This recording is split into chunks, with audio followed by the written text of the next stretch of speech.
All right, diving into the world of 1984 today. Got those excerpts you sent, and wow, listeners better buckle up because Orwell wastes no time. Like, just throws you right into this world. Yeah, no, he doesn't mess around. 1984, but not our 1984. Yeah. Definitely not the one we lived through. More like Big Brother's worst nightmare year. Yeah, and what gets me is it's still so, I don't know, it feels so current. Yeah. You know, it's not some, like, way off future dystopia. It's almost like Orwell just looked, like, right around the corner from his time and was like, watch out, this is what unchecked power can do. Oh, for sure. And one of the first things that got me were those telescreens. It's not even just that they're everywhere, but they're watching, like, every little thing you do. Even if your face, like, twitches, they're on it. That's got to mess you up, being under that kind of scrutiny all the time. Oh, yeah, absolutely. That creates that sense of you're never really alone with your thoughts. You're always kind of like self-censoring before you even really form a thought fully. It's kind of like he's saying that the most insidious control is the kind that gets in your head. Absolutely. Makes you part of your own oppression in a way. Yeah, yeah. It's creepy how he describes it. And it's not even just the technology either. It's like the whole atmosphere, like you said, of Winston's world. The details that Orwell uses, always the smell of like boiled cabbage, that grimy feel of old rags. You can almost like feel the oppression in the air. You can, it's true. He wants you to feel it, not just read it. Yeah. You know, this isn't just some abstract political theory. He's like, this is what it feels like to live in this world where there's no beauty, no individuality. And then you've got those posters everywhere. Big Brother's watching you. Those eyes follow you everywhere you go. Talk about creepy. Straight out of a propaganda playbook, right? Yeah. The way the features are exaggerated.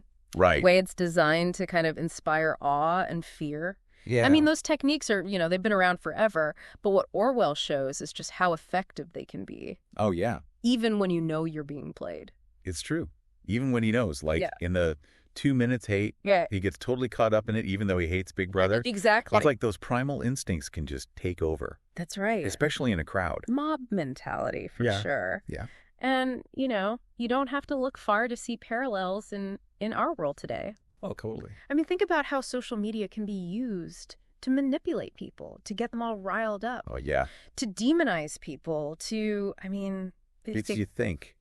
And speaking of things that make you think, we got to talk about the Ministry of Love, which is like the most Orwellian thing about this whole thing. It's true. I mean, barbed wire and machine guns. Yeah. Doesn't sound very loving, does it? Not exactly what I picture. No. When I think of a loving environment. Classic doublethink, though, right? Yeah. Where words mean the opposite of what they're supposed to mean. It's all about control through fear and torture and just messing with your head to get you to love Big Brother, not because you actually love Big Brother, but because you're terrified of what'll happen if you don't. It's true. And to numb the pain of all of that, they have their victory gin, which it seems like that's the only way he can cope with this reality. Right. It's a tool of control disguised as something pleasurable. Yeah. Keeps people docile, keeps them compliant, makes you wonder, what are our victory gins today? That is the question. Right. What are we using to escape the uncomfortable realities? Yeah, exactly. So before we dive into Winston, I'm curious, when you first step into this world, what is it that really like sticks with you? Like that one detail? What's the one image that's just super unsettling? You know, for me, it's that moment when Winston first pulls out his diary. Oh, yeah. Such a simple act, right? Right. But in this world where, I mean, even your thoughts are considered dangerous. Oh, yeah. To put pen to paper like that, it feels almost revolutionary. It really does. It's like he's using this tiny little weapon against this massive system. Yeah. And it shows that, like, even when everything is bleak, you know, there's still that human need to resist. To, like, make sense of the world? Yes. Even if it's just for yourself. Totally, totally. And the way Orwell describes the diary, you know, this little battered book he's hiding from the telescreens. It's like this symbol of his inner world, you know? Yeah. His last little bit of privacy. It really is. And that's the thing. It shows that the party doesn't want to just control what people do. Right. They want to control how they think, how they feel. Everything, yeah. Total control of the human being, inside and out. And that's where Winston's rebellion begins. In the secret space of his own mind.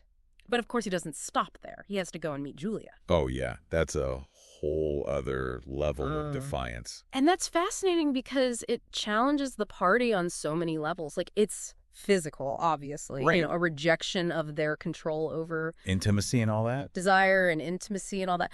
But it's also this intellectual, emotional connection. It's how they reclaim their humanity in this world that's trying to stamp it out. And it's interesting that their first, real encounter happens outside of the city almost. Like, they have to get back to nature to, it's like nature becomes a symbol of... freedom. Freedom, exactly, yeah.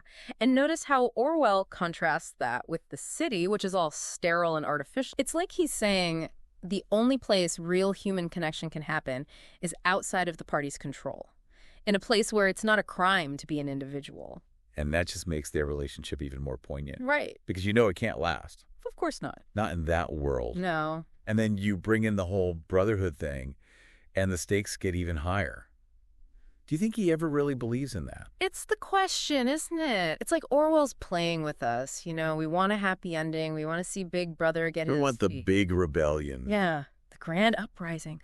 But Orwell, he's not going to make it easy on us. And just when you think there might be some hope with O'Brien. Yeah. Well, we won't spoil it for our listeners. And get intense. Intense is putting it mildly. It really is. But that tension, that uncertainty, that's what makes 1984 so gripping. Totally. You never know who to trust. You don't know what's true, what's not true. Yeah, exactly. Speaking of, I gotta ask, when you were reading those excerpts, did you trust O'Brien?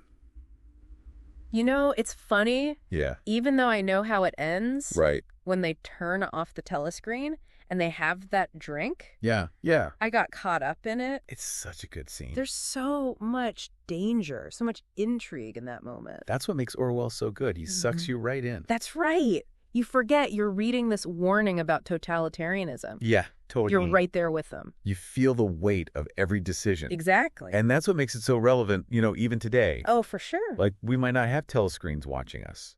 Not literally, at least. But all this stuff about surveillance and censorship. Right, the manipulation of information. It's more relevant now than ever. It is. And I think Orwell knew that. He wasn't just writing about his own time. Yeah. He was writing about the potential for this stuff to come back. Anytime, any place. Exactly. And that's why we need to pay attention. And question everything. Exactly. Don't just take things at face value. Fight for our right to think for ourselves. Mm-hmm. Couldn't have said it better myself. So Room 101, yeah. Let's be real. It's the part of the book that really gets to you. I think that's interesting you say that because Orwell, he doesn't really ever tell us what happens in there. He doesn't, which makes it worse. Yeah. It becomes this void for your worst fears. Right. Whatever your biggest fear is, that's what's in Room 101. It's true. It's that perfect psychological torture, Oh, yeah. Because it's different for everyone. And it's not just about breaking you physically, it's about breaking your spirit. Totally. Making you betray your values. Making you betray who you are. Yeah, and that scene with the guy in the cell with Winston, the one who'd rather go back to torture than Room 101. Oh my God, chills. It shows you how much power the party has. It really does. That the worst thing you can imagine isn't pain. It's that room? Yeah, the fear of the unknown. And Winston, he can't resist it. No. He breaks, betrays Julia. Everything. Everything he thought he believed. Yeah, just to avoid facing whatever's in that room. That's the saddest part of his whole story, I think. It is, yeah. He starts out with so much fire, I know. Want something better, and in the end... they crush him.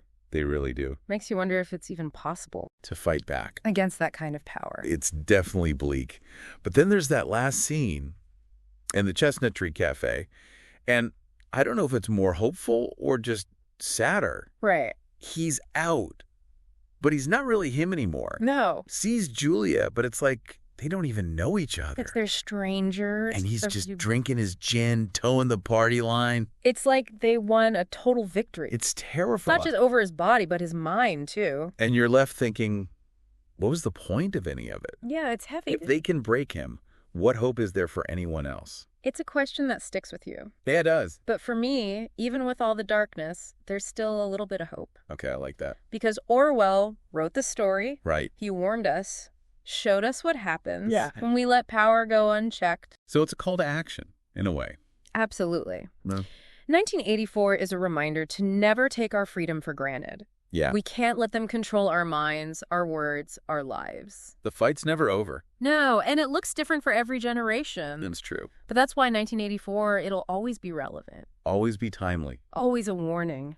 So as we close the book on this deep dive, what do you think will really stay with our listeners? What's that one thing they won't forget? You know, for me, it's Winston's face at the end. Yeah. He's broken, yeah. He is. But there's also this, I don't know, this sense of peace in a messed up kind of way. Oh, yeah, yeah. Like he's given in, and it makes you think, what would it take to break us?